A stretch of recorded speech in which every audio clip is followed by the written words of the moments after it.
নির্বাচন কমিশন দিল্লিতে জ্ঞানেশ কুমার বসে থাকবেন, উনি জ্ঞান গর্ব দুটো তিনটে স্টেটমেন্ট দেবেন, আর পশ্চিমবঙ্গের স্থিতি অন্যরকম হবে, এটা হতে পারে না।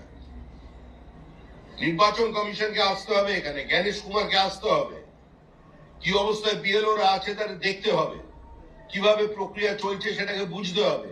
দুজন প্রতিনিধি পাঠালে চলবে না, তার প্রতিনিধি এখানে ওই অফিসের মধ্যে কিভাবে আছেন সেটা তাকে বুঝতে হবে।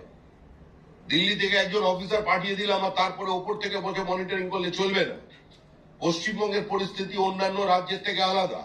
বিহারের নির্বাচন হয়ে গেছে, কোনো বুথ দখল নেই, কোনো বোমাবাজি নেই, কোনো হত্যা নেই, কোনো জেসিবি মেশিন দিয়ে বাড়ি ভাঙা নেই, থান কাপড় বিতরণ নেই, কোনো জায়গায় মোটরসাইকেলের র্যালি নেই। এত বড় নির্বাচন হয়ে গেল বিহারে, এতগুলো রাজনৈতিক দল। शुभेंदु अधिकारी भी सामने आए हैं साहब। शुभेंदु अधिकारी आकर कहते हैं कि हमने